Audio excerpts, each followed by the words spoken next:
Morning. This is a session of Compass. There are two very significant things going on in all our lives that it is relevant to ask the Chief Constable if she had some comments about.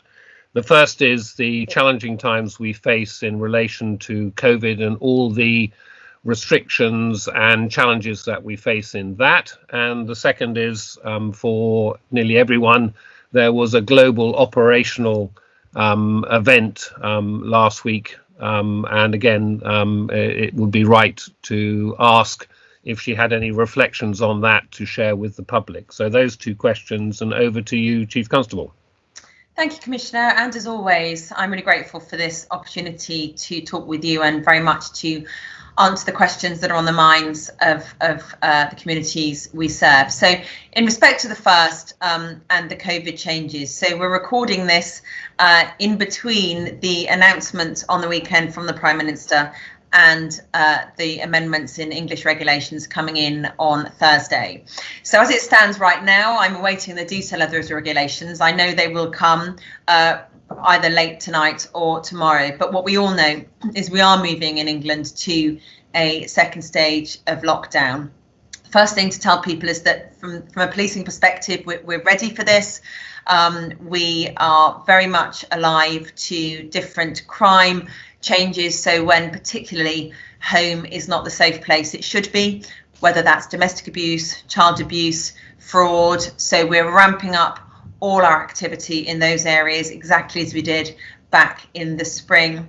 And whilst the detail of the regulations isn't yet known, and there is always devil in the detail, of course, so I don't have that yet to give, but what I am sure is that we will be ramping up our patrols. We know that people feel nervous, we know that people feel anxious, and part of that help societally is visible and accessible policing. So we're absolutely ramping that up. And I can assure communities as well and people watching this that we have lots and lots of police officers and staff at work. We have some of the lowest absence rates and we have had throughout since the spring. I'm hugely grateful to the workforce I lead for being there for the public we serve, and indeed the investment you've made, Commissioner, in wellbeing over recent years is really bearing fruit for us. So we have got lots of people at work, visible and able to serve the public as we always do. I would really encourage the public to go with the regulations, please. We know about the first 3 E's, so that engagement, that encouragement side, and we will absolutely move to enforcement, and we have done so over recent days and weeks. So where there are frustrations, where people are determinately and frequently either flouting the regulations or flouting them at scale, we will absolutely move very quickly to enforcement. My officers and staff are very confident to do that, and I give them my full backing in doing that. But I'd really encourage people to find out what the rules are and stick to them. They are there for all of our safety, to keep us all well, and of course to protect the NHS. So we're ready, we play our part, we're very close with our health partners, with our local authority partners, but policing does have a unique role right now, and we are absolutely ready and confident in doing that. The second issue you raised, Commissioner, and I'm glad you did, is around the global news event that we had just off the Isle of Wight 10 days ago now. And I think what that shows, I mean, first of all, a fantastic multi-agency event led by the Constabulary with support from national policing, support, as we all saw, from the brilliant military and many, many others who were involved in that, thankfully brought to safe conclusion. But I think what that shows is the variety of the policing mission, because the same officers who are doing that and leading that are also doing normal policing on a normal day, and they turn their hand to those extraordinary set of circumstances so ably. Where we are right now, we are investigating offences. You'll have seen in the news that the 7 men involved are on police bail, but are also involved with immigration services too, and we will come back round with the Crown Prosecution Service regarding any criminality very, very soon. But I think very proud of what everyone did that day. Fantastic interagency working really quick, in dark and high seas. That often gets forgotten as well. These are challenging operational circumstances, but the team did really, really well, and the criminal justice process will take its path from here. But it was important, I think, to reflect on that during this Compass as well, Commissioner. So thank you. So thank you, Chief Constable. Talking about the global event, I'd just like to add my voice saying how important it is that professional skills, partnership and preparation are part of the delivery of emergency service, emergency response, and the quality of the people that we have in those roles in policing and in the other agencies that were involved. And on this occasion, how professionally it was delivered. And I'm sure we all were impressed and congratulate the people that delivered that operation successfully. In terms of COVID, I make no apology for emphasising and reinforcing your message, Chief Constable, which was rightly saying where we are just now.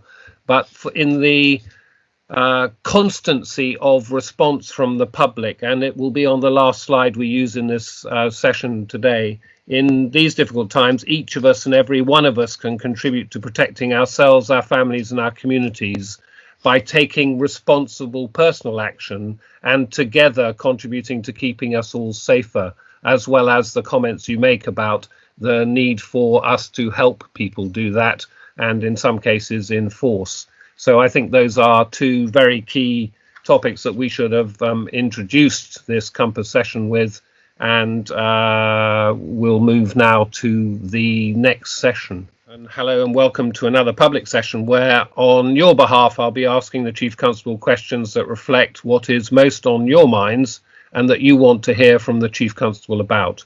All the questions today have been submitted by the public, and the postbag this time has been fuller than at any previous session, and in this session I've tried to reflect the range of issues sent in and reflect particular question themes that have had multiple or common threads. Some individuals over the last couple of weeks, as we've been collecting the questions, have submitted questions that were very particular and personal, and these will be answered directly to the questioners, but they've informed some of the wider themes, and I know will inform the answers the Chief Constable provides during this session to a broader audience. So with that introduction, now on to your questions for the Chief Constable. So the first question: a member of the public who fears being identified and so targeted writes asking, I have reported begging, public drunkenness, drug taking and littering in my local high street. These behaviours take place day and night. Formal complaints fall on deaf ears and the lack of action is palpable. The fear and anxiety this creates is real. What are you doing to stop these behaviours that are ruining my town? So, I mean, first of all, I'm really sorry that anyone feels afraid to go about their business in their own community. That's not a society that any of us want to live in, and I absolutely do not rest on my laurels around that at all. So first of all, I'm really sorry that someone feels so strongly about that, but far from landing on deaf ears. So there's a whole load of issues within that question. And the police have a really important role to play, and the District Commander, Karen McManus in Basingstoke, I know, is absolutely alive to what's being described with this question and aboard it, but alongside lots of other people whose job it is to do. And I think that that's the way that these situations can be improved, because we all have various tools in our toolkits that we can bring to resolving it. So yes, the police have a big part, certainly in terms of patrolling, certainly in terms of getting alongside those that are both suffering, as the questioner is, but also the people who are causing the problems. But there's everyone from very much the district council. So we've been working really closely with the Council Community Safety Patrol officers. So they're the people who are also patrolling, aside from officers and PCSOs and specials from the police. very much Basingstoke Together, which is they fund the town centre rangers, so it's brilliant that they do that, and the street pastors and others. So we are regularly sharing, who's patrolling when and where, but we're also aware of who are the kind of the repeat offenders, if you like, and trying to stop them doing it. And some of that very much is, using the power of the law to do that, and we confidently do so. But often that just kind of creates a bit of a cycle. So we need to do that alongside other measures as well. There's a fantastically strong local shop radio and a CCTV system up there. So we're using that to kind of spot where the problems may well come in. And every day at our daily meetings, we share the intelligence amongst ourselves, we share who's taking what activity.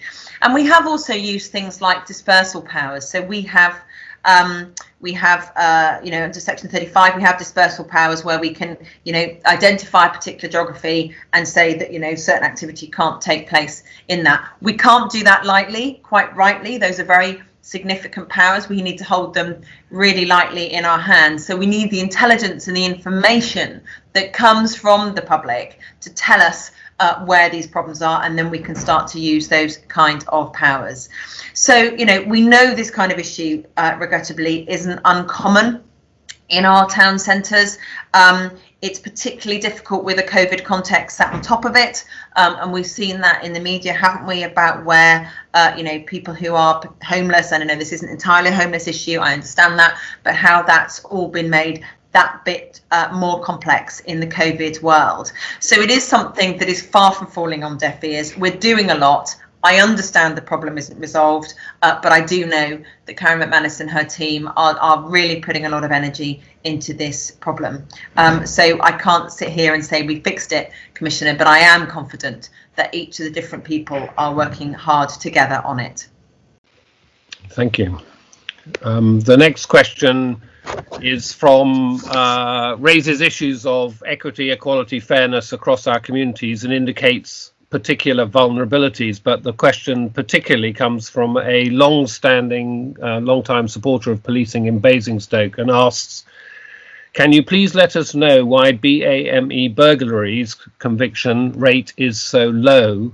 And perhaps, Chief Constable, I can ask you to join this question with a related one that comes from the MP for Basingstoke, Maria Miller MP, and from her postbag, when she asks what work is being undertaken in relation to high-value gold burglaries, which are particularly affecting Nepalese and Indian residents in Basingstoke. So, first of all, house burglary is one of the most invasive crimes. It's have significant personal implications, as well as, of course, the distress of losing items, particularly if they are, jewellery and things that have, real personal significance. So it is a hugely invasive crime, one that we take really seriously, and we will go all out both to stop them happening in the first place, which is obviously the best thing, but if they have happened, to go and find those who've committed it, bring them to justice, stop them doing it to someone else. So it is something I'm really aware of, and I know that we have had a crime series, not just in Basingstoke, but actually across North Hampshire, linking in with Thames Valley Police Area, Surrey Police Area, and parts of Sussex as well. So we have had that. We've got a dedicated police operation being led out of our Basingstoke Police Investigation Centre. And we've got dedicated investigators looking at that. So they are right now looking into this series. They're following up lines of inquiry, and it is a very, very active investigation. So I won't go into the detail of that because that would be inappropriate in this forum, but please be assured that that is happening. Alongside that investigation, which we are, as I say, working very hard on right now, we also have the local policing teams very much engaged. There was some inaccurate reporting actually in the Basingstoke Gazette quite recently, which said that we hadn't been in touch with a particular victim. That was inaccurate, and we did correct that with the local media. But the local neighbour team very much in contact with victims, local residents. We do brief Maria Miller, who's fantastically active in this place, MP in this particular area. She's really gets it. She's very active, and I'm grateful for that activity by her to do that. So a lot of it trying to get prevention advice out there as well. On terms of the specific question about burglary conviction rates being low, they are. We bring as many to justice as we possibly can. We do that. We have a really strong forensic investigative approach. We have a very strong intelligence approach, and as many people as we can put before the court, we absolutely do. And there is no disparity within any type of home burglary. I take each and every one very seriously. We have about 2,500 house burglaries a year, and each of those is one too many, frankly. So this particular spate I'm really aware of. We've got dedicated investigators as well as dedicated neighbourhood teams, and frankly we are working really hard on this to catch them and to put them before the courts. Thank you, Chief Constable. The next three questions relate to how our public make reports to policing, connect with policing in our area, and how they are kept informed by policing. I'll give you the three questions together, and whether how you answer them, whether individually or the bits that resonate together, but they seem thematic to me and to our communities. A resident has inquired about online crime recording, and I'd like their inquiry says they would like the ability to submit evidence of a potential crime online. Hampshire Police already has this for dashcam footage in relation to alleged motoring offences. When will Hampshire have this capability for other alleged crimes? The next question is someone who describes themselves as keen to help and support the police, but is frustrated by the 101 system, and asks, in the context of the last 3 times I've rang 101, I'm unable to report something going on that's not a 999 call. I get cut off by the automatic system at the end of the call before I get a chance to report an incident. When will the 101 reporting system be sorted out? And the third question comes from a victim of crime who's written to me about being kept informed by the police. And that person writes, my incident is the basis of my question, which I'm asking to apply to the general policing method. Despite knowing my crime would not be solved, I would still like to know some of the success and joined up discovery with other police constables involved and the general achievement of the case. Just a short weather report. I'm sure that this one-off experience would give me solid confidence in police method.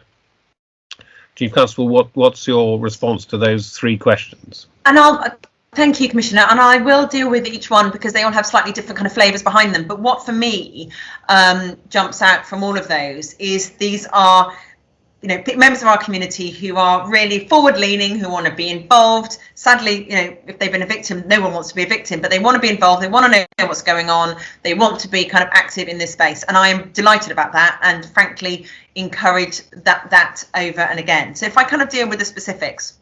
So the first question about providing dash cam and other media evidence, really, and doing that in a self-service way. So exactly, we have for some months now been piloting the Hans Snap, which was all about dealing with traffic offences caught on camera. Lots of people have dash cams, and we ran the pilot the pilot ended up being nearly a year long in the end. And we have now, initially it was focused around cyclists and pedestrians at risk, and we've now opened it up more broadly. And to give you a sense of scale, over the kind of 10 months, we had just over 250 submissions of dashcam footage, and we took formal action in just about a third of them. So, we did other things with the others, but formal action in about a third of them. And some of those did result in criminal investigation. To answer the question about when's that going to happen in everything, so we're part of a national digital evidence and digital public contact rollout called Single Online Home. That's already in existence. Lots of things like firearms licensing and road traffic collisions can be reported in that way. But ultimately, that will be the portal by which the public can upload their own evidential video footage. And we all know how valuable that is. There is so much that people capture on their own phones and on their own dash cams and on their own cameras. So, that will be of enormous benefit to us because we'll have that at source. It'll absolutely be of enormous benefit to the public because they'll be able to show very, very quickly. And a picture does paint 1,000 words, doesn't it? So the value of that evidentially is brilliant. So that's coming, and we've got single online home now, as you say, is part of a national setup. But this particular aspect is, as part of future phases. So my anticipation is sometime during 2021 that will become possible. We'll obviously make it known publicly when it does. The next question about 101. I was a little surprised, and I did a little bit of digging about actually being cut off on 101. I've not heard that before. So if there's anything specific behind that question from a technical perspective, I'd really love to hear it, Commissioner, if the questioner was willing to share that, because that's not happened, certainly to my knowledge. But actually, 101, again, to give a sense of scale, in August, August, September, similar kind of months, we have 35,000 101 calls a month. We also have 28,999 calls. So these are big volumes that we have coming in. Bearing in mind through this period, we've got people working remotely fantastically efficiently. I'm really pleased with how that's all worked out. And our average answering is 2 minutes. I'm really proud of that. And I think, that isn't often, noticed or celebrated. So I take this opportunity really to say that. So we're answering non-contact on average in 2 minutes. And I think that's a pretty high bar when we think about all the other folk that we all ring in our personal lives in a non-emergency situation. But actually what I would say as well is that I'd really encourage people, because 101 and waiting even 2 minutes doesn't suit some people, I get that. So we do have the facility to report non-emergency things online. I'd really encourage people to do that if it's a medium that suits them. It really suits us because I have got my fantastically capable contact teams working, yes, in the buildings, but also for good reason, working remotely using great technology to do their job. And of course, they can deal with online inquiries there and then when they come in. So if people can use the online facility, I would really encourage them to do that. But actually, overall, 101 is working really well for us. We have got the contact management platform, which is our new system, which connects previous calls and it connects phone numbers to history, to locations. So it means we're very informed at that first contact about what story they're telling us, what's happened, what may have happened to them before. We're not requiring them to go all over the history every single time. And that's really bearing fruit for us. And we've had that now for some months, as you know, Commissioner. So I think actually I sense the frustration behind the question. I would love to know about the being cut off, because that is a new thing, as I say. But actually 101 is working well, and a 2 minute answer for non-emergency. In terms of more broadly, and someone who, in the final question there, who has been sadly a victim of crime, and they've been told what's happening with their investigation, and clear, I think, behind the question they understand that. So I think and again behind their question, what does happen, even though we may not be on first face of it investigating a particular crime, we might have done that purely on the phone or online, let them know that we're leaving it there. And the vast majority of people do understand that and respect us being straight with them on those occasions. But of course, if it becomes part of a picture, then we do pick that picture up as well. And that's where the neighbourhood teams really come into their own. So they may well spot a series of similar offences in a locality, or a similar style of offence going on, and they would make those connections and pick that up. And again, that contact management platform that we've had for a few months now kind of makes all those connections very visually for officers and staff to see that, so they can pick up those themes and pick that, reopen a case if that kind of comes to the fore.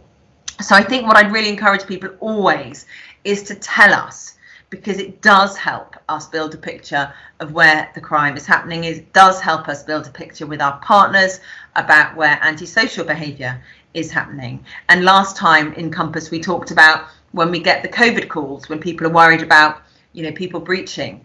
Police go to some, yes, but so do the local authority, whether that's, a licensing issue or whatever else. In the cold light of day, the right agency can go. And we rely upon this information coming in so we can literally build pictures about where things are happening and where and when we need to be in certain places. So, I'm very encouraged by these questions, actually, because it means that people really want to know the information, but they also want to self-serve as much as they can, which really helps me as leading a monopoly public service. That really helps me. So thanks for those questions, Commissioner. Thank you for those answers to those questions. I suppose I hear questions, the three questions from the communities and other questions that resonate with them are the lag behind some of the progress that we're making, and still reflect some of the less speedy responses, some of the follow-up processes where keeping people engaged with no progress, but we're still on the case type responses. Those are things that are for the future. Is there something that you and I together are working on to improve for the future and to give people more options? But is there something directly from policing about letting the community know of the improvements so that the now outdated rumours are in the context of if something is still not working today? And you made that point about getting cut off. Is there more that policing can do to make sure the community understand the most effective way for the community to do things? I think there's always more to do there, Commissioner, and I think that challenge, you make it absolutely rightly. So yes, the more we have these portals that people can self-serve, self-access their own investigation updates and so on and so forth, all that is coming, and we've got the main kind of foundations for that now, and we're building on that all the time, and those will start to come out bit by bit by bit. More broadly, you're right. One thing we have done, and we accelerated it through at the beginning of COVID, but of course it's there now, so we're making the best use of it, and I'm really pleased by the amount of online neighbourhood engagement we've got. So we have about 1 million interactions now every week through all our various Facebook groups, because things like Twitter are great, but they're kind of broadcast, whereas Facebook and other social media platforms like that are much more communication. So questions can be raised, we can answer them, we can tell people why we're in a particular area doing something, why we're not doing something else right now, but we might do next week. So all of that is happening, and the neighbourhood teams have really very quickly embraced that. And it wasn't the comfiest place for some colleagues, but they've really got on with it, and I am grateful to them. And at the height of COVID, back along, we had about 2.5 million a week. So we're back to 1 million now, but that's way more than we had before. So we're trying to use social media when we can. We've also got lots of district newsletters. We've also got, particular forums which are online, of course, right now, but we have got those going on in areas. And sometimes we can't share all the detail because there are, quite properly, data sharing restrictions. We have a lot of information. We need to protect that on occasion, but we do share what we can. And obviously respecting people's privacies along the way. But I think this issue of sharing everything we can, being transparent as much as we can, there's a real I want us to do much more of that. It really gets to the heart of the trust the public, I need the public to have in us. Largely they do, but I don't take that for granted. So there is more to do, but I think the answer lies very much in technology and in social media in terms of the blanket approach. But we will always, of course, have avenues for people who that doesn't work for them privately, or they're not comfortable in using that. We will always have other routes through, but my strong preference for the volume is that we use online, and we use social media, and we use online channels. Okay. Thank you very much for that answer. The next question is a very particular high crime sequence in Southampton has generated questions related to the use of motorbikes and mopeds in threatening ways. creating evident risk and real fears in our communities. And two illustrative questions in relation to this are these. Why has Hampshire Police have a no chase policy with regard to youth riding motorcycles, usually stolen, around the streets of Southampton? And from a Southampton resident, do Southampton officers have no power or desire to tackle motorcycle crime? Saw recently over Facebook an organised ride out for a funeral in which unregistered and registered and stolen motorcycles attended and rode illegally over public land and on the roads, which some aren't legally entitled to, all with the security of a police escort. The photos make a complete mockery of the police force, and there are bikes stolen every night in Southampton, with cases closed before any investigation takes place. Those that ride illegal bikes and carry out illegal activities left to do as they please, no matter how many people are affected. And when will something change? I'm really glad to have questions about this, because Southampton has been suffering a particular spate of both moped thefts and motorcycle thefts, but also the use of them in subsequent crimes and robberies. So I'm really glad actually to have this opportunity to put some of that straight behind some of those questions, but also to explain more broadly. So, does Hampshire Police have a no chase policy? No, we don't. We never have done. That policy doesn't exist. Both from a national policing, College of Policing perspective and locally, we do have the ability to pursue motorcycles and mopeds, but we do that with very strict criteria, and we do it with safety in mind, because frankly, nobody's life is worth doing otherwise. So we have highly trained drivers in our joint operations unit, so our road policing type colleagues, and in fact only very recently this weekend we did pursue and were able to safely bring a motorbike to a stop through the tactics that they have, and that happens very regularly, and those highly trained drivers are absolutely authorised to do what they do, and they have my support. They have the support of the courts, they have the support of National Police Chiefs Council and others to do that, because it's a very high risk thing they do, but they balance all those different risks to the public largely, of course to the other driver themselves, and then clearly to police officers too. So we do it, but we do it with very highly trained people, and we are very careful about the criteria that we use, and I think anyone would expect that from us. I would always prefer that we stop a motorbike or a moped before it even starts. So I always go for prevention in the first place. But there are times, as I say, when it can be justified. And if we also extend it to things like quad bikes, actually, those things are able to move very quickly and really kind of spin where they're driving and how they're driving quite a lot. So it does need a lot of skill from the police officers with them. In terms of that particular, behind your second question, that particular ride out, that was a particularly sensitive day. We had sadly a young man lose his life whilst riding a motorbike in July, and that ride out behind the question was linked to that, and it was people expressing their loss and mourning that young rider. So I think one would expect one's police to be really sensitive about something like that, and policing is all about balancing, and it's all about balancing risks and working with community, and we really did need to that day work with those organisers, which we did, and respect the sentiment that was being felt that day. But more broadly, we, of course, on that event, we work with the people organising it. But more broadly, our neighbourhood team are really focused right now on preventing and reducing and tackling the perpetrators who are both stealing and riding those bikes, and regrettably using them for other crimes as well. To give you an example, only a couple of weeks ago now, we arrested a couple of young men. They were arrested on suspicion of theft of them.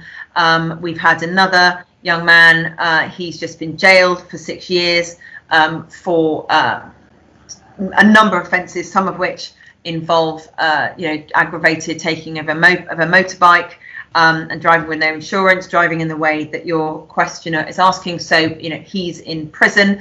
But we also will use, again, going back to earlier in this conversation, Commissioner, we will use the very particular powers that we have in extremis. And on occasion, recently we have wanted to do that, and we have brought those powers in. So we have used Section 60, which is a very strong power that policing has when it really needs to do it. And it's a high bar to bring it in, and so it should be. But we have had a Section 60 in place in Shirley, Millbrook and Lords Hill quite recently, because we'd had a man attacked by a group of people on mopeds. As a result of that, a young man was arrested. But also what that Section 60 means is that it kind of means that everyone needs, we have powers to require people to be calm and to behave in a certain way in that particular neighbourhood over a certain time. We only did it over a particular weekend, but it dealt with it. As I say, we got hold of the person, one of the main perpetrators, and we made a number of other arrests for supply of drugs, possession of drugs, offensive weapons, and things like that. So I'm really aware of it. Each of the neighbourhood inspectors in that area, both Sarah Nicholson, Alison Jones, Stephen Goodyear and Hayley O'Grady, each of those neighbourhood inspectors knows exactly where the problems are in their area. We as the police are taking that really seriously. It is dangerous behaviour, exactly as your questioners say. And we're also working, because often these are young people, so we're also working with schools, with youth offending, with youth services to kind of stop that kind of behaviour in its tracks before it even gets going. It's a very dangerous thing. I really don't want to see it, and I'm really pleased with the way the local police in Southampton are trying to tackle it. I hope many of the people listening to this broadcast will be reassured by the things that you're saying. That's right that they should be. Is there something generically in this about the communications? The questioners talk about they saw on Facebook, they heard this. Sometimes there can be a sense that the policing communicate only with those most involved, but the reputational issues are in the social media and on the press and on those who choose to highlight the risks. Is there something more for people yet to understand from policing directly through wide communication in the community? I think that's a very fair challenge. So, your questioner, seeing that on Facebook, what in an ideal world I would like is that the police are in there putting that information right. And I haven't checked the particular on this one, but that's what I would love us to be doing. So when there is something in a local Facebook group or whatever it is describing something, that the police can come in and either myth bust or add something to whatever's being discussed. That is somewhere I want us to get to, Commissioner, absolutely. And we need not to be trialed by social media or in involvement by social media, but at the same time, I have heard you brief me and colleagues brief me on the dial-up that sadly we've got COVID at the moment interfering with all our lives, but the dial-up of the social media engagement and our understanding of how that helps people be reassured or understand what the risks are that are there at the moment and the actions that we want people to take to stay safe themselves. It seems to me that is something, as the public use those communication means, that there's been a theme so far in these first 6 questions that demonstrate the importance of that direct communication and factual communication of where we're at and what the risks are. And I know we talk about that regularly in our conversations beyond just this Compass public session. I'd like to move on now to some questions on the theme of road safety that sort of continue from the particular vulnerability issue of that particular those particular events in Southampton. To the covering speed enforcement, cycling concerns with vehicles and drivers' concerns with cycling. There are 2 illustrative questions that come out of that from the public.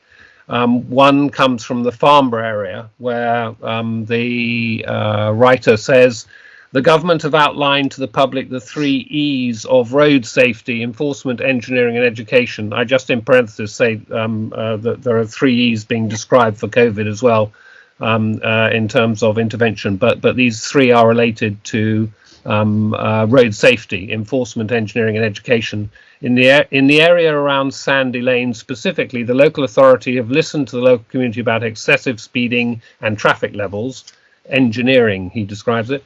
Local schools have led sessions with children and residents about road safety, education, and the question I wish to put to the Chief Constable is about enforcement. Excessive speeding in this lane is not in doubt, that's claimed, and is now clearly an untackled antisocial behaviour issue. With an annual average daily flow of 6,436 vehicles, we are still not seeing our local police or traffic teams working together using approved speed devices so as to enforce our clear 30-mile-per-hour limit.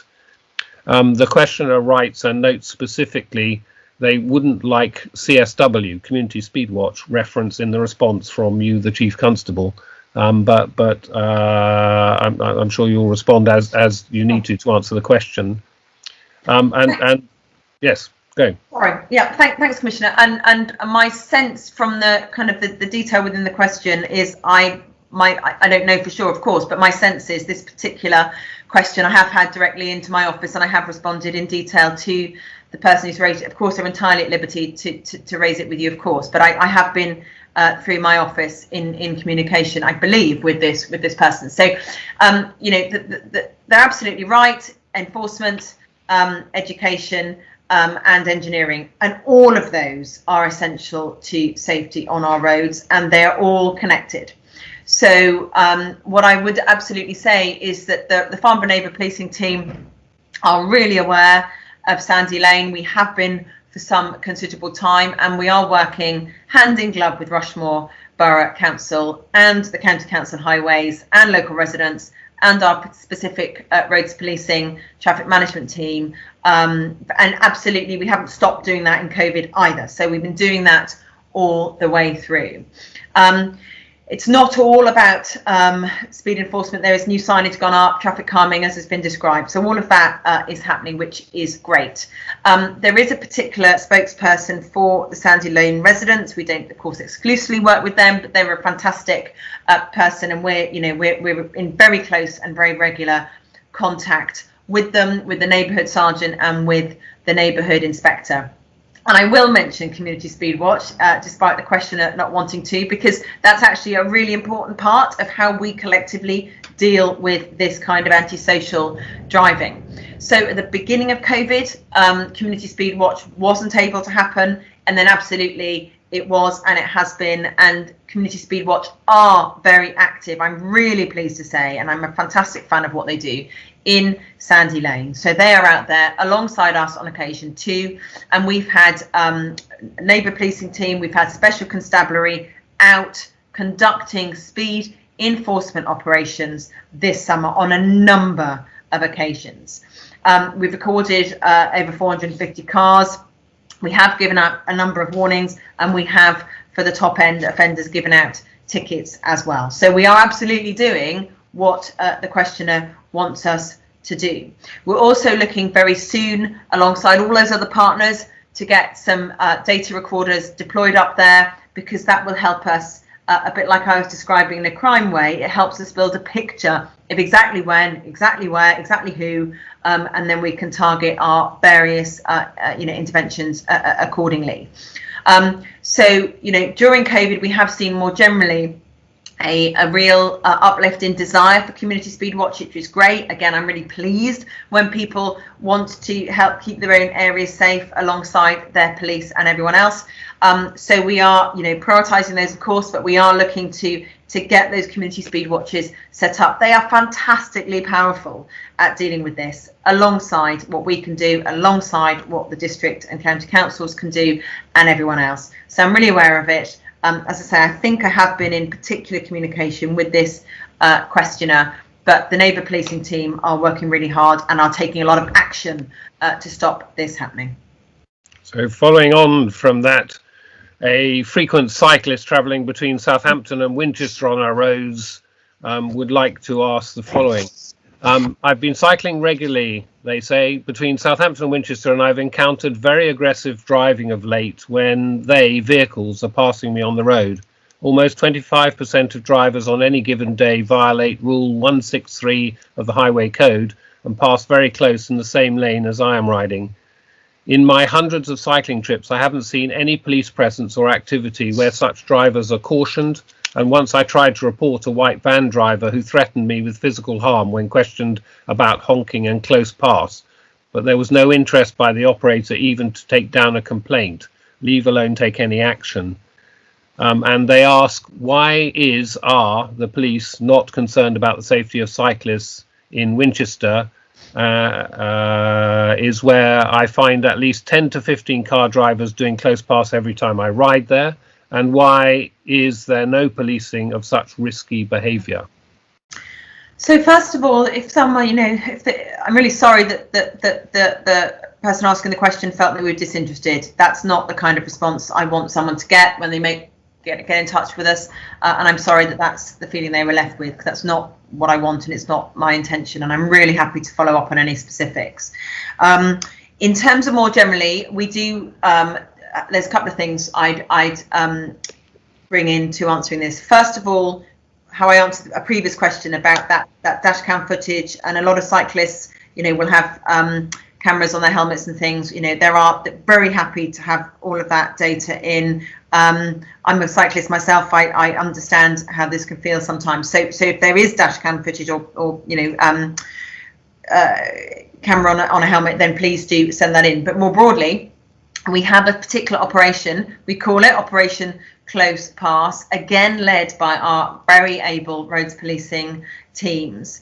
And we've been doing a number of major operations of late. In fact, we've done 3 even in the last 3 months, and we do lots of real world kind of stop checks and that kind of thing.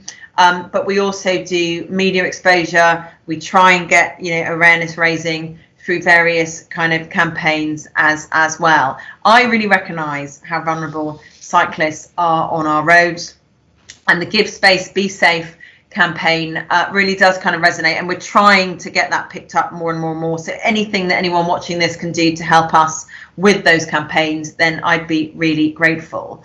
And we've been doing that, of course, Commissioner, with you and with your office and with the County Council and with the Fire and Rescue Service as well. It's been going about 3 years, I think. What I do know, sadly, is that where cyclists are killed and seriously injured, it is in those rush hour times. It is between 7 and 9 a.m. It is between 4 and 7 p.m. On weekdays. So it is that commuting time when the roads are busiest, where people are sadly suffering the most. So it's all about doing exactly as the questioner says, giving space, being aware of the highway code, respecting all road users, respecting all other road users. And in fact, that's been again on the news this week. I was listening to something on the radio about that only this week. So as an example, and we do this all over the Constabulary area, but quite recently up in Basingstoke, we saw 8 drivers who we felt were not giving the right space and respect to cyclists. There's an educational course they go on, and they all opted for that. We also give fixed penalty notices where we must, but we also have, on the flip side, also given advice to some cyclists. A handful of cyclists were also offered advice and given, we actually give out kind of high vis kits, not very expensive stuff, but we give out high vis kit to make the point. It is all about encouraging road users, all road users, to share the road together and with respect for one another. And we focus on vulnerable road users, so cyclists and pedestrians, of course, but we also focus on speeding, drink and drug driving, mobile phone use, very much in the media at the moment, and of course the old no seatbelt, which sadly still happens. So it is, I'm going back to how I started, really sorry that's how this particular questioner felt. That's not what I would want, and I'm sorry for that, and I'd love to follow up with them individually. But more broadly, we are really keen to have the uploaded media, and we're really keen, and we do have awareness raising and physical operations on exactly this issue, because we do recognise how important it is.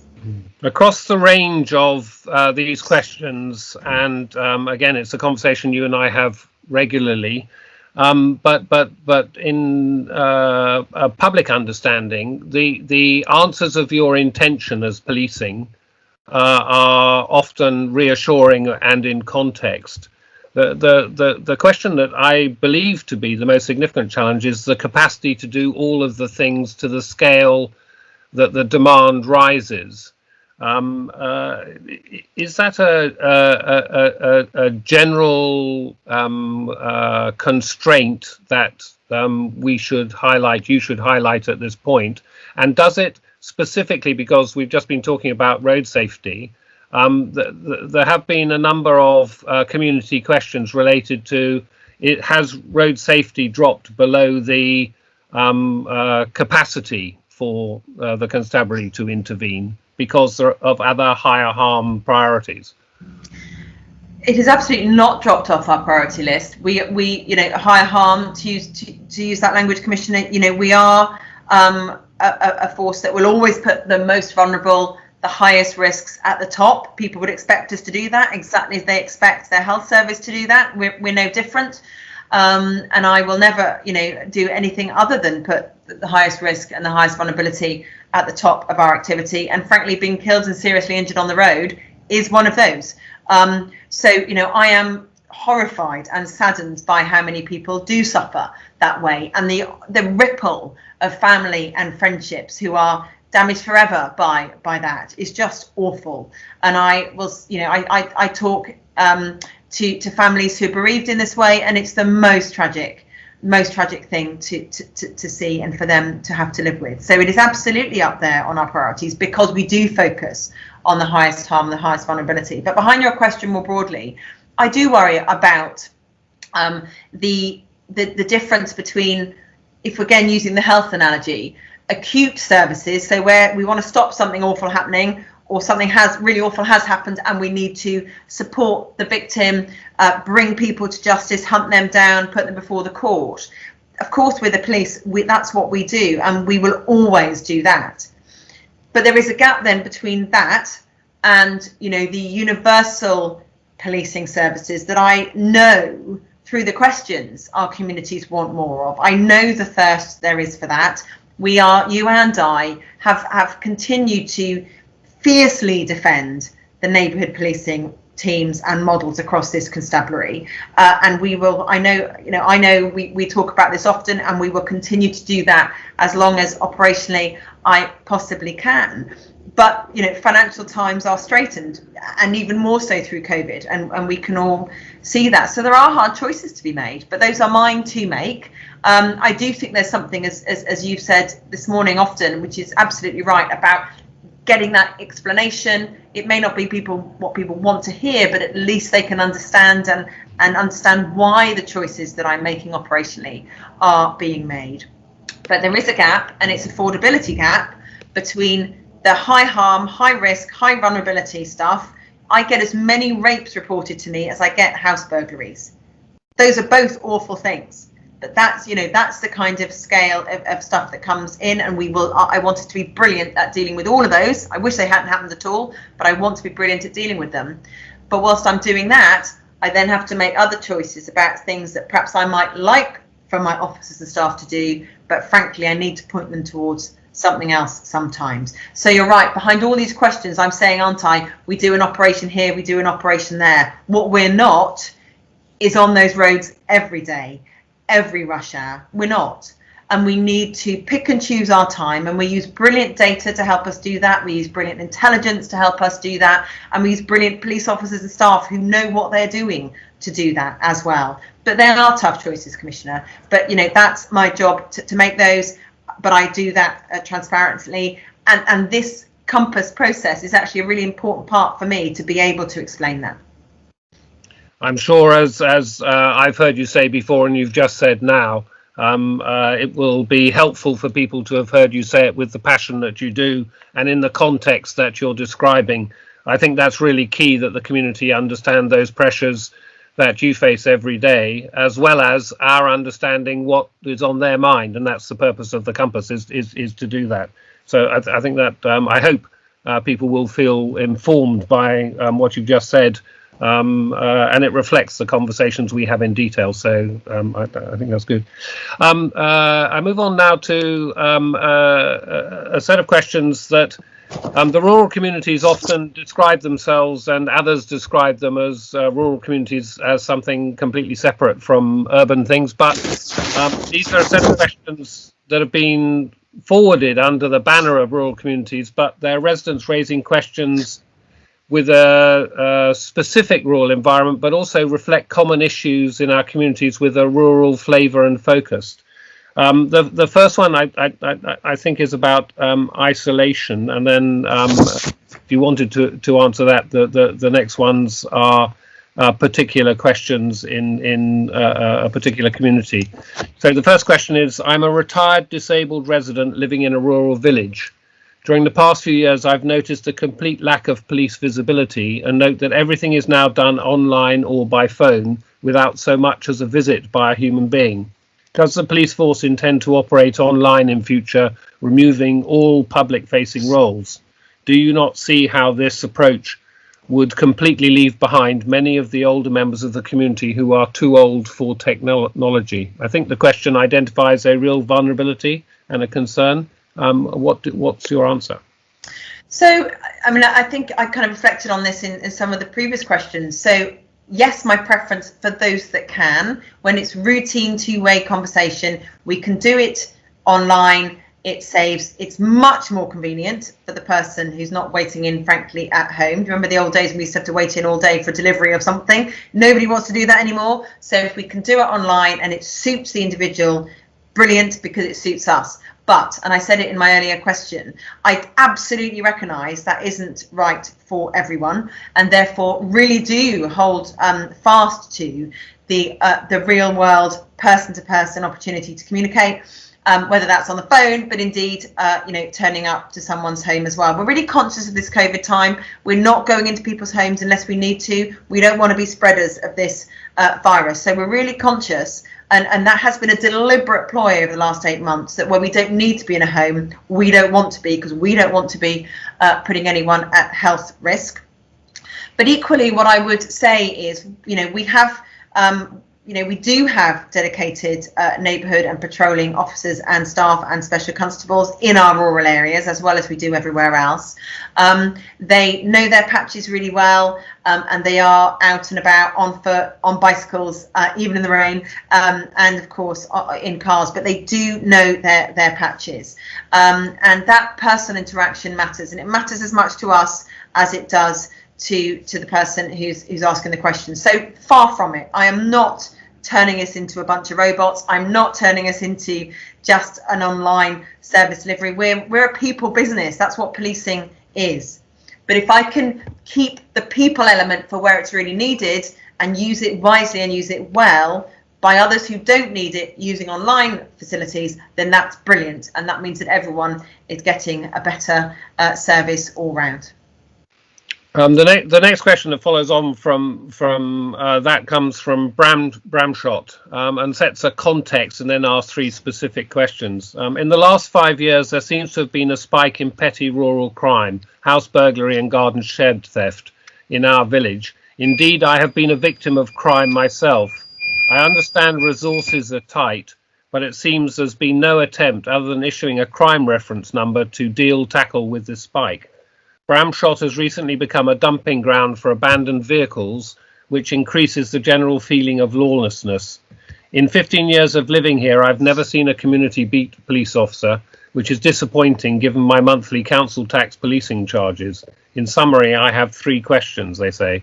Firstly, do you have the figures for crime in Bramshot over the past 5 years? Secondly, how many of those crimes have been solved? And thirdly, given the lack of police resources, has there been any thought given to placing CCTV cameras on the entrance and exit points to Bramshot? So there's a lot in the detail there. I mean, first of all, I would challenge something within the question. The questioner says house burglary is petty crime. That is far from petty crime, and I referenced that earlier on in this conversation. I take that very seriously indeed. We do have dedicated neighbourhood team in the Bramshot area. you know, I recognise those concerns, and we do, through the neighbour policing team, regularly review all the crimes, and we know who the vulnerable victims are. We're in routine contact with them, regular contact, regular visits, and of course we have the brilliant partners like the Blue Lamp Trust who can do, you know, fantastic crime prevention advice, but also, you know, practical technical things to help keep vulnerable people safe. And the reality of policing in Bramshall and any other rural community is that we are there in person, not all the time, but we are there in person. But we also, I really encourage people to think about the policing they get isn't solely from their neighbourhood policing team, but they do get fantastic policing from the roads policing teams that I've spoken about a lot today. From, you know, we're keeping the drugs out of their communities through our serious organised crime work. We do that locally, we do that regionally, we do that nationally. So it's that kind of layered approach to policing, all of which keeps every single neighbourhood safe.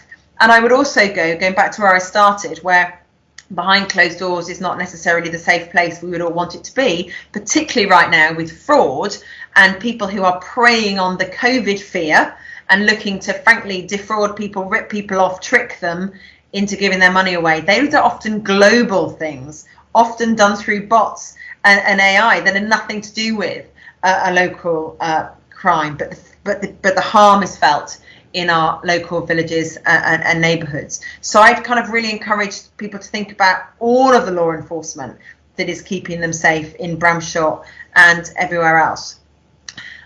You and I, Commissioner, are really committed to rural crime.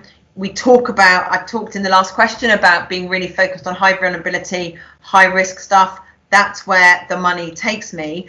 But I also do retain a close, dedicated neighbourhood rural crime team and the neighbourhood district inspectors, and we've really ramped this up recently. Very grateful to Chief Inspector Alex Redding, who's been leading this particular ramping up of the rural crime, so that it's something that our neighbourhood teams and our response teams and our roads policing and everyone else kind of really is aware of and is thoughtful about. And we're focusing on 4 particular areas. We're focusing on farm and agricultural crime, so that can be opportunist, but it can also be more organised. But it really does have an impact. I know, I spoke only a couple of weeks ago with the NFU. It has a real impact on people who are running rural businesses. So we're really focusing on farming and agricultural crime, focusing very much on wildlife crime. So that's the illegal taking, the disturbance and trading of animals. Heritage crime, so some of that, you know, damage and theft can be so distressing and ruining things forever if that can happen, so we make a focus on that. Environmental crime, of course we should, and we should all be supremely aware of that right now. And then there is a bit that is organised, serious and organised crime in this space as well, and that can be everything from hare coursing through to rogue traders and scammers and people who are fly tipping in an organised way and that kind of thing. So those are where our focus areas are. They absolutely hit into the points behind the question in Bramshall. And our district policing model means that we are as best placed as we possibly can be to address this. So the district commanders are at the front of it. Of course, we've got the Country Watch team and the dedicated team there, but also, as I say, that roads policing and, you know, they patrol from rural bases as well as within the towns and cities as well. So, you know, we can't be everywhere all at once, but there is an awful lot that goes on that isn't seen. A lot of it is about intelligence sharing. A lot of it is about disrupting that kind of crime before it happens, and really good information sharing with the likes of the county council for things like fly tipping and so on, where, you know, they take the lead and we absolutely support them where you know, in that kind of area. So I do get it. The specific question about CCTV on entrance and exit at Bramshall, I'm sorry, I don't have a particular answer to that, but I'm really happy to take that away and get a specific answer to the questioner on those kind of detailed points, Commissioner. Thank you. And the questioning, we've been trying to range over the area that we both represent and the themes within that area. The next question or set of questions relate to trust and the frequent questioning of visible and proactive policing. People like more visible policing and they expect to see proactive policing. It's from a particular area in its communities, but resonates with wider questions too. And the first one is very directly a question to you personally as a Chief Constable. The first one comes from Farnborough, where a resident asks, on appointment, Chief Constable, you said, quote, I believe policing can only succeed if it has the trust of the community it serves, and for that we need to be the epitome of integrity and also be highly transparent in what we do, even if that hurts sometimes, unquote. My question would be, after 4 years in post, do you still stand by that statement, given that here in North Farnborough, the community has not been consulted on local policing priorities and still await an authoritative response to our consistent request to have local neighbourhood officers more visible to our communities? I absolutely do stand by that quote. I think anyone who chooses to be a Chief Constable and is fortunate enough to be selected, you need to think really hard, and the things you say and the things I say, I absolutely stand by. Nearly 5 years as Chief Constable here, and we have done so much. There is still so much more to do, but I absolutely stand by that quote. I would challenge the questioner. I've spoken with the district commander up in Farnborough. I mean, first of all, I've already said, you know, I fiercely guard the neighbour policing model that we have in Hampshire Constabulary. Other police forces around the country have moved away from that, often for financial reasons. We haven't had to do that, and we have, you know, frankly moved heaven and earth in recent years to retain that. And I know, Commissioner, you've been really powerful and instrumental in us being able to do that.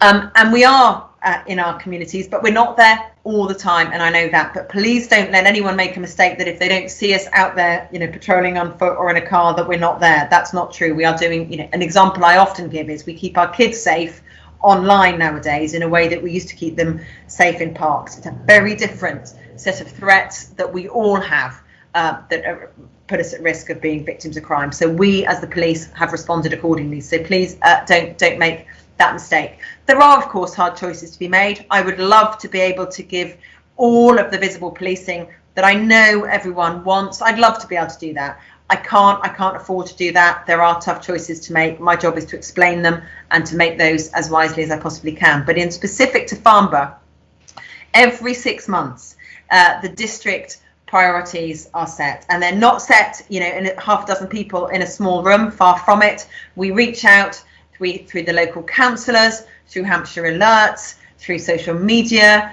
through real world meetings in the times when we can do that, and we gather all those views in, and from those we agree. We don't set them ourselves, we agree what the local neighbourhood priorities could be. Every neighbourhood in Farnborough has a dedicated constable and a dedicated police community support officer. Sometimes they're shared, but they absolutely know their patch, and they know that that's their area to police and be known by within each of those different localities as well. And then we also, so we do that every 6 months.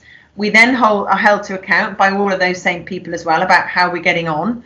But also we want, you know, for other partners to work alongside us. So there's not just a list of things for the police to do. There are a list of things that together in Farnborough and the particular areas in Farnborough that we want to work together to make better communities, safer communities, more resilient and better places to live and work, frankly. And we also, in between times, you know, gathering all that intelligence and information that I've spoken about before today to help kind of reframe and to do focus in between times. So it's not just a set piece thing every 6 months. So I would kind of challenge back, we absolutely do that, and there's been lots of opportunities. There'll be another one coming up soon, and I'd really encourage the person who's asked the question to get involved and help us to shape those priorities with them.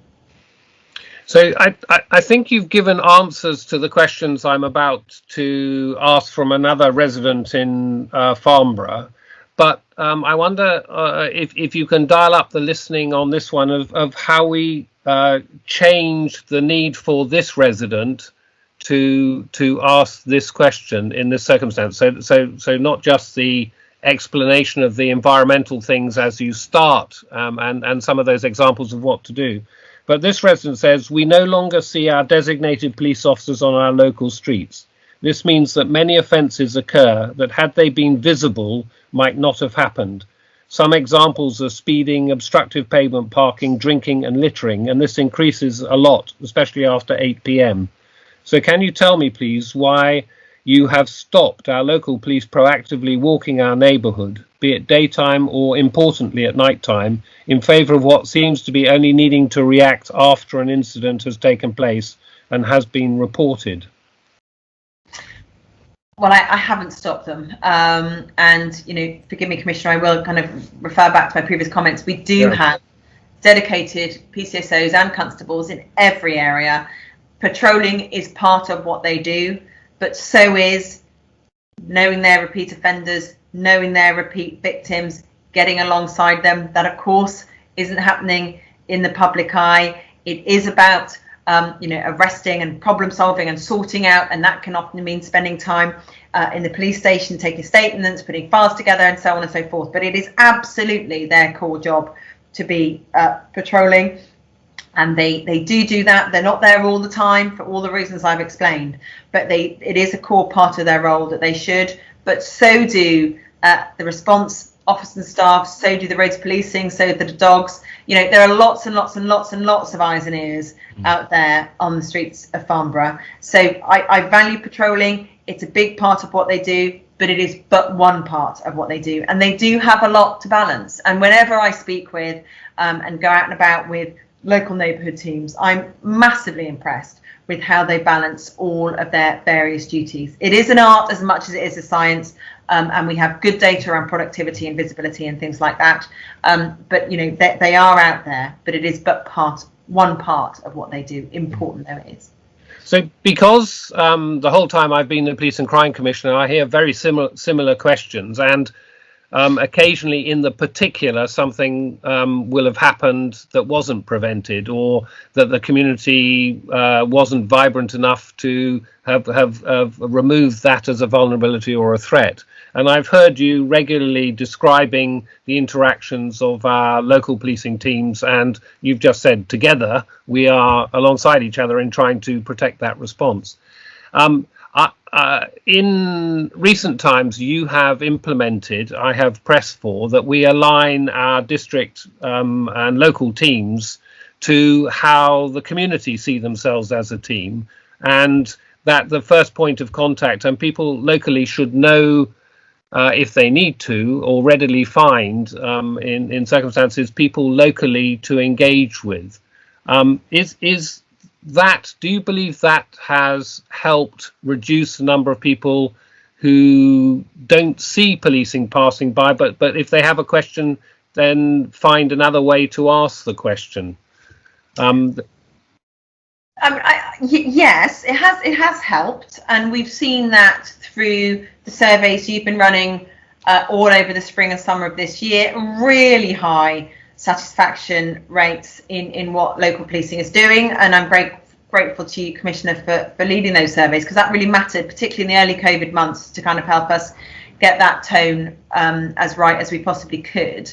I do think there's a gap. There is a gap between what public would want in the ideal world, and in the same world I would absolutely want to provide for them, which is very, very frequent, visible policing. That's the cry for that. I really hear it. There is a gap between that, my ability to deliver that, and the myriad breadth of policing aspects that I need to do. Everything from tankers in the Solent through to preventing sex offenders doing what they might do, through to investigating house burglaries, through to planning, dealing with particulars around COVID compliance right now and preparing for EU transition. There is the breadth of policing mission is huge. It's part of what makes policing fascinating and a brilliant profession to be in, by the way. But I also know that the slice of that people see is very narrow, and that is part of my challenge, which I still haven't got right, and you're right to keep pushing me on it, to explain all of that in a way that people understand. One of the examples I kind of take a lot of heart from is when we initially set up our digital beat work, our online engagement with communities through the neighbourhood teams. And I'm going back about probably 18 months now. And we started it down in Portsmouth. And one of the things historically that policing has kind of wrestled with is reducing crime, but also reducing the fear of crime, which is kind of much more nebulous. Other agencies don't have that, do they? You don't have, the health service kind of keep you well, but also make you feel well. It's kind of a bit more nebulous. We've always struggled with that one.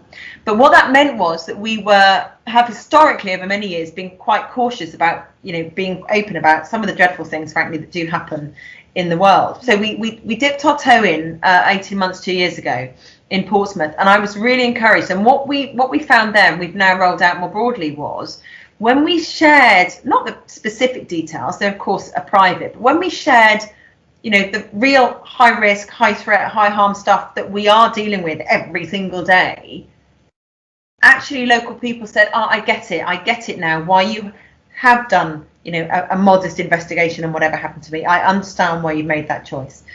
And actually that's we've done that increasingly, because and I don't do that at all to frighten people. We live in a really safe area, all of us, across Hampshire and the Isle of Wight, and that's that's absolutely something I'm determined should remain so.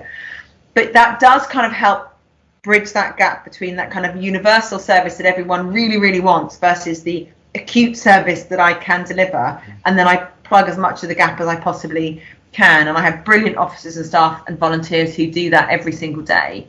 But I think that's a perpetual battle, Commissioner, and I think it's something that you and I only spoke yesterday, and you do challenge me rightly to help plug that gap and to explain why that gap exists, because it isn't going to go away.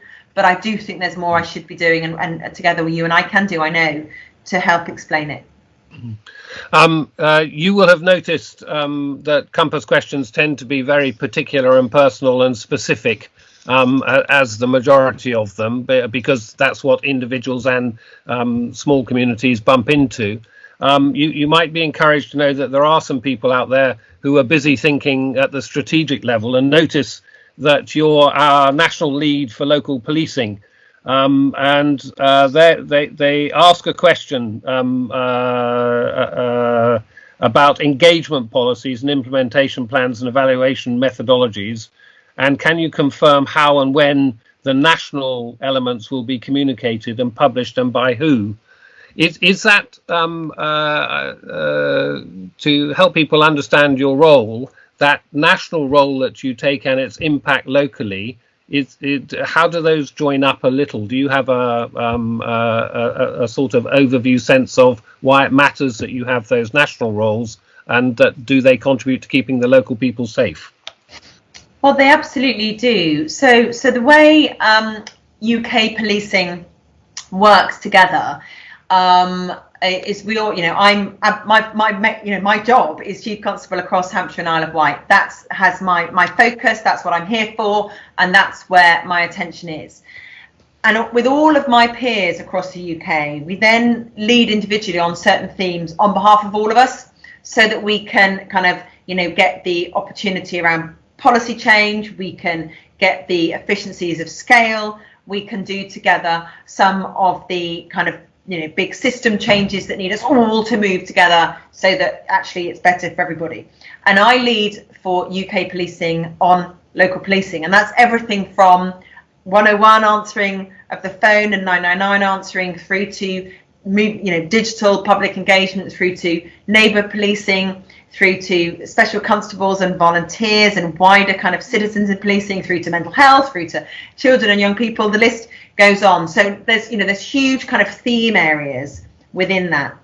And in terms of what that brings to Hampshire and the Isle of Wight, is I'm very clear that all of the different kind of the best practice, the opportunities that come from across UK policing, I want us to be really great at for our communities here. So there's lots and lots and lots of knock-ons that come to our benefit, and just some of them that I've spoken about already. things like that single online home where you can right now do things like firearms licensing and reporting road traffic collisions. We started that here in Hampshire when it was available to forces outside of London. Similarly, some fantastic innovation around trauma-informed work, so getting really upstream with particularly with children, so that we all understand the impact of trauma on a young person's life with all our partners elsewhere. You know, we're doing that fantastically well here in Hampshire. So we pick up all of those kind of that best practice and we bring it to life here. And frankly, you know, my backyard has to be really sound if I'm going to be leading across the UK in some of this as well. And also, you know, particularly another one that springs to mind is mental health services. You know, for some time now in Hampshire, you know, we do not have someone who's suffering a really traumatic medical episode being put in a police cell. We haven't done that for ages, and it's absolutely not the right place for them to be. If someone is suffering something that badly, then they need to be with mental health professionals, and we've had that here in Hampshire for a long time because we were at the forefront of that.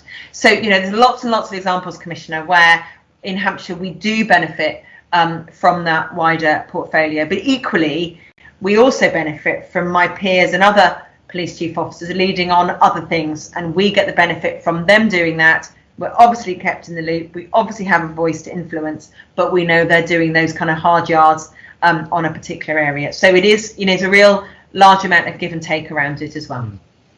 The main part of these Compass sessions is so that the public can ask you their questions and hear your voice answering those questions. I hope they're also informed by the breadth of the range of things that you deal with and have in your head on a day-to-day basis, which is what we expect of a Chief Constable. And they may notice the breadth of your shoulders if they've got you in sharp focus, so that they can watch your eyes as you answer the questions as you're doing. To help them time the day, there are 3 more questions for this session. The postbag was very full. There's a question on young people, a question on Neighbourhood Watch, and a question on illegal encampments still to come, if for those that are awaiting them or listening for them. So to move on to that, to the young people one, the next question: a resident who advocates for young people and positive engagement from the Fleet area states, we're told in police reports that there has been a significant rise in antisocial behaviour from young people, generally in and around recreation areas, which has been a challenge for the local police. This is no doubt exacerbated by the lack of activities arranged for young people due to the COVID-19 restrictions. COVID-19 is hitting the younger generation in many unfortunate ways, and they deserve some extra support to guide them through. There should be a strategy to help support young people and hence reduce the effort of having to police them. Someone official needs to speak up on behalf of youth services. Whilst I, as the Police and Crime Commissioner, have this is me talking now. Whilst I, as the Police and Crime Commissioner, have interventions that I make directly in response to that, the questioner asked specifically of you, Chief Constable: are the police vocal in supporting local groups for young people to help them avoid getting into trouble? The short answer is absolutely, and I'm really encouraged by this question, because one of the things, from a COVID perspective, I think we were all worried. I'm a parent myself. We were all worried in the first lockdown, when the schools closed for understandable reasons at that time. The impact on young people. I'm really pleased the schools are staying open this time. To give you a sense of why, schools are a brilliant place where lots of supportive eyes and ears come together. So when the schools went back in September, our reports across all agencies of children at risk leapt by 50%. That sadly didn't surprise me, because while the schools are shut, the safe place, I've talked about where home isn't the safe place it should be. The safe place for young people is often the school environment, and that's where they have trusted adults who are supremely professional and know, if there's something not right, that something can be done about it. So, I was not surprised but saddened to see that massive uplift in the reporting of children at risk when the schools went back. So I, like everyone, was really worried over the impact in the first few months of COVID on our young people, and I think we are all right to worry about it now. And you know, I know when I talk to my peers and all the local authorities, they're doing their absolute utmost to keep services running. If they can run them in the real world, they are. If they have to run them virtually, they will. You know, as an example, our own volunteer police cadets. You know, I know we're going into lockdown and it'll change again, but we kept them going. They happened virtually for all those months, and then when we could start getting them back together, we did, and they did lots of their Duke of Edinburgh and that kind of stuff together. That's just one example that's particularly close to home in the Constabulary. But I know that all the youth service providers have done everything they possibly can. There's one particular group of young people who I am at real pains not to blame, and that's our student population. We have 4 universities, you know, all credit to the vast majority of, I think, 70,000, I may be wrong, 70,000 students, I believe, at our universities, who have, you know, it's really hard for them, many of whom are away from home for the first time, many of whom are battling with all of that, you know, normal going to university experience with COVID lumped on top of that, and they have dealt with that in the vast majority of cases fantastically, and I would really encourage them to stick with it and keep doing it. I know it's restrictive, I know it's not what they want to do at university, but they really have stepped up so far, and I'm hugely grateful, and I've really encouraged them to keep doing so. And I think, you know, what on a very local level, I know that every single district commander across our entire constabulary area has a particular focus on children at risk, real vulnerability, and then, like anything else, with all of our various partners, we pool our various tools that we can bring to help, you know, wrap around a particular young person at risk. And of course, you know, we do worry about county lines, and we do worry about kids at risk of sexual exploitation as well as risk of violence. You know, sadly, these things are going on.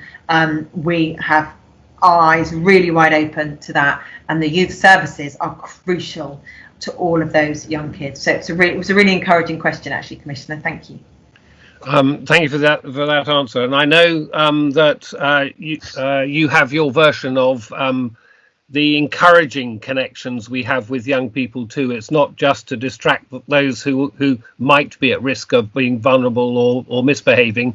It's also to celebrate and enhance the sheer joy and zest of living that comes from some of our young people that we want to see. And I just make a small plug for the Youth Commission, who every time we have a campus send a question to ask you, and on this occasion, because it's one that you want to engage in, I just say on air for this that you readily committed to come and meet with the Youth Commission, so that it can be a conversation, not just a question and answer. And I know you and I both do that, and many of our colleagues are out and about supporting young people vibrantly pursue and engage in conversations and activities that are life enhancing.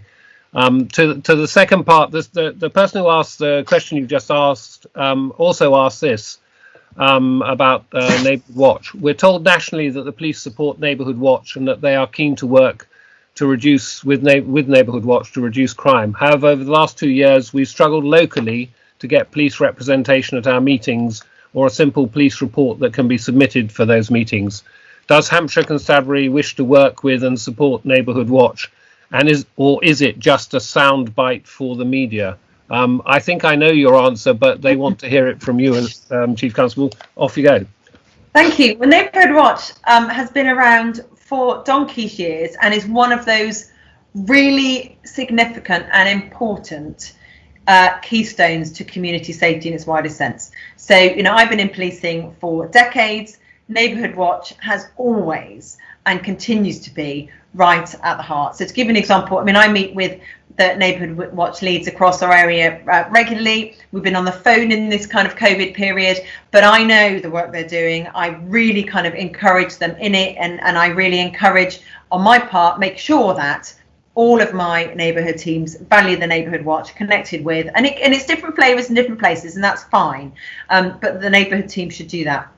Linking very briefly to my national role, there's also that kind of national Neighbourhood Watch set up as well, and I'm connected with them at that national level and do what I can more broadly with them as well. But bringing it back closer to home, we can't always turn up to every meeting. I know things are online anyway now, but we can't always turn up to every meeting. Those hard choices about where officers and staff and volunteers put their time, going back to how I said earlier, but absolutely the information that will help feed a Neighbourhood Watch and help them put their energies where it's most needed is available to them. And I'm always really grateful to all the volunteers who get active in the Neighbourhood Watch schemes, and the other watch schemes too, but particularly Neighbourhood Watch behind this question. Always really grateful to all of those volunteers, because Neighbourhood Watch is a really key partner in reducing crime and keeping communities safe.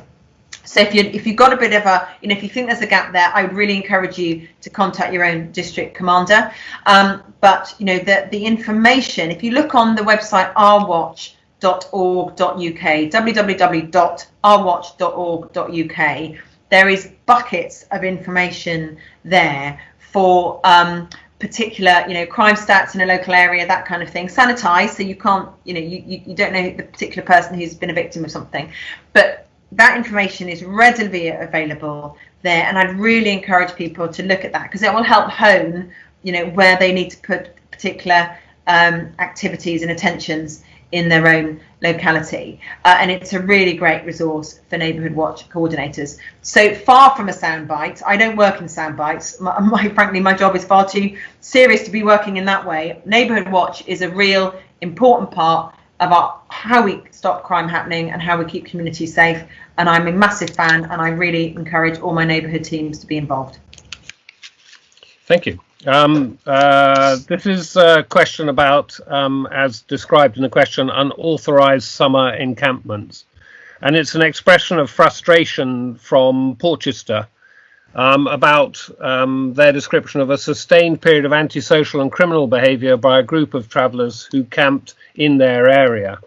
There's a catalogue which you'll have seen of concerns about reporting and response times, and when the local policing team did finally engage with the community, they claimed to have found no evidence as described in support of it, and they raised questions thematically. Why did our local policing team fail to engage? Why did the police fail to act promptly? Will adjoining police districts adopt a more coordinated approach? Will police work more closely with the council? And it's a reflection of the stress and frustration and the disruptions that can appear in our community, which I'm sure you know other examples of. Is some encouragement, some description of environmentally how illegal encampments can be dealt with, and what the public should expect from it that wouldn't create that frustration as represented by at least one person who wrote in to us? Yeah, so I'm really aware, not that long ago, of the particular encampment that is being described there, and a number of encampments don't cause that kind of damage and antisocial behaviour, but I am aware of this particular encampment. I'm also aware actually that the individuals involved moved around the area, so they moved around quite a number of our districts. And of course, actually over into Sussex and then back again. So I was really aware of them some weeks ago, and very grateful, actually, Commissioner, to you. And I know your chief exec is leading a particular group about how across our job, because actually there are no legal sites, which there ought to be for travellers to set up on. So I know your office is really driving that hard, and I'm really grateful for that. But on the particular, very aware of this particular case, we work hand in glove with the local authority and whoever the landowner is. And from memory, and I may have got this wrong, but from memory, the landowner was the local authority in this particular case. If I've got that wrong, then my apologies. But on and therefore it falls to the landowner to take the first steps. But is exactly behind the question: if there is criminality above if there is a criminality above a certain threshold, then of course the police will become the main agency. This is tried and tested. It is set very heavily in law, and each of both the district council and the police are really clear on our different responsibilities and our different roles. We do balance the needs of the community, the needs of the landowner, and the needs of the travellers. And often there are very young children, and so we need to be careful about kind of time to day and that kind of thing when we will do our activity. And we much prefer for if there is an encampment, an illegal encampment, that is to kind of frankly for them to move on and to go. But we will enforce, and we have a number of occasions where we have enforced if we've needed to. So we have a dedicated operation. It's called Operation Quebec. There's lots of legislation around this. It is very tight legislation, both for the landowner, local authority, and the police to do. And in the vast majority of cases, as I say, the police are the secondary agency with the local authority taking the lead. And that point about balancing all the different groups of people involved is part of the art of policing. So, that I think the future look is that county strategy that you're leading on, Commissioner. I think it's great that you are stepping into that space to try and find a longer term solution to this. And from a particular of this particular encampment over the summer, I was really aware of it, and I know the neighbourhood team moved quickly, as did, going back to my previous questions, a lot of other constabulary resources as well. We got behind that neighbourhood and we worked alongside them with the district council. This was a particular question, and it was asked directly for this session of Compass. And thank you for your answer to it. I think the first reassurance for context is that you knew about the circumstances. So when there is a difficulty in an area, it is appropriate that you know and hear about that. I know, I'm sure you know even more than I do about it, I know that there are often occasions when policing is complemented, as many as when policing is complained about because of the frustration in these circumstances. And it tends to broadly change between the council saying it's a police matter, the police saying it's a council matter. When we have good examples, are you and are your teams learning to build on those good examples to do it? Is that proactively something Yes. that can be progressed? So and I've used this particular case as a good example of exactly that, Commissioner. So as I said, this particular group moved around a number of district councils, which of course from the council's perspective is a brand new occurrence. They've just arrived, whereas from the police perspective, it's been a wee while. So exactly that happened in practice. So we talked when they moved into another district council area. We first of all, we encouraged district councils to talk to each other first of all, but we also brought immediately up to speed the new people who've got new legal frameworks, and they're the ones that have got to do various activities. We brought them immediately up to speed with what happened, and indeed to your point about what perhaps what tactic had been tried hadn't worked, or what had worked particularly well before. And it is absolutely regrettable that the legal framework that we currently operate in kind of enables this chasing around the countryside sometimes. It's that's in nobody's good interests. But all that learning did happen, and it happened frankly very quickly because it needed to, because they were in another place, in another place, in another place. So I make the point out loud, just from a PCC point of view, that the law, you can lobby your MPs to change the law to make it more effective, to make sure that we have the right laws and the right balance of those laws that are interpretable and enforceable in a fair and equitable way for all of our freedoms and things that we should protect. So it is a multi-agency. The pressure on this is a multi-agency thing. Of course, policing has its key role to play, and you've answered that question, I think. But on that, if I may as well, within the current legislation, there is a requirement for there be sites for travellers to go to, and right now we haven't got any. So there we go. On that point, I hope that's the last of the questions I assess we had time for today.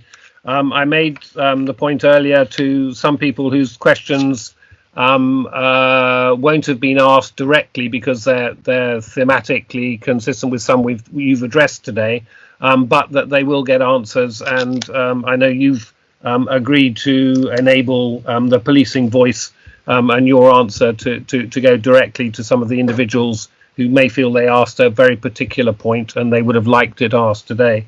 We will have more campus meetings, and please do keep sending your questions. That's from me, so that I can appropriately challenge in public and ask the questions you want me to ask the Chief Constable, so that you can hear her voice answering them directly rather than through the filter of someone else's voice.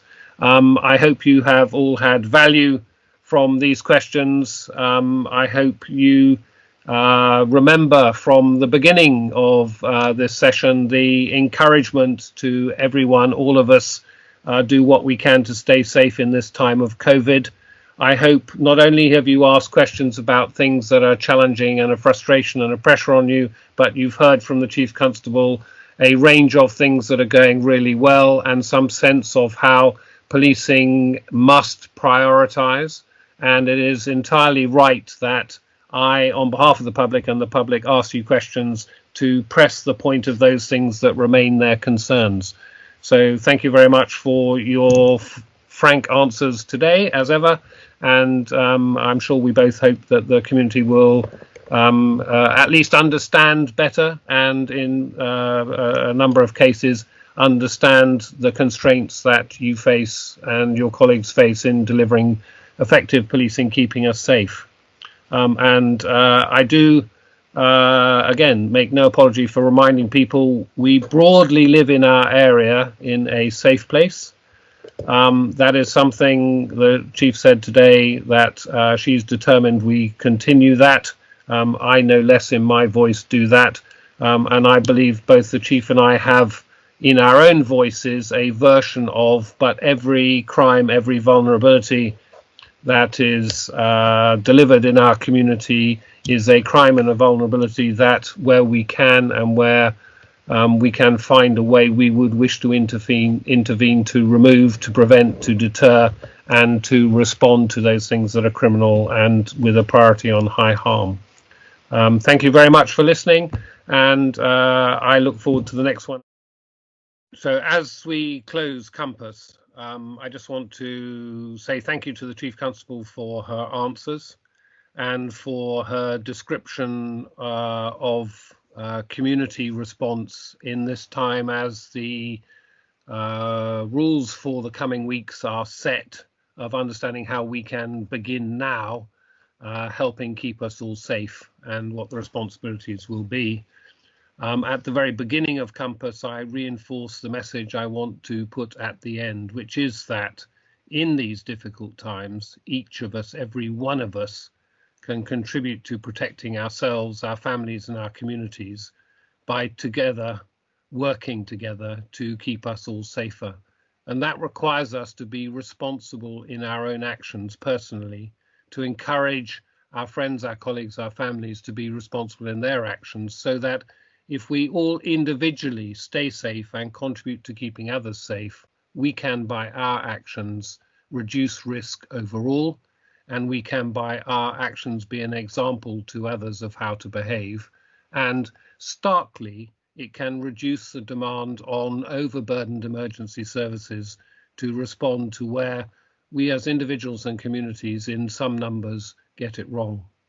So please do listen to the rules, apply them sensibly and safely for you, respect the need for others, that we all individually respond and comply with what's required of us to keep us all safer for the long term. So please do stay safe.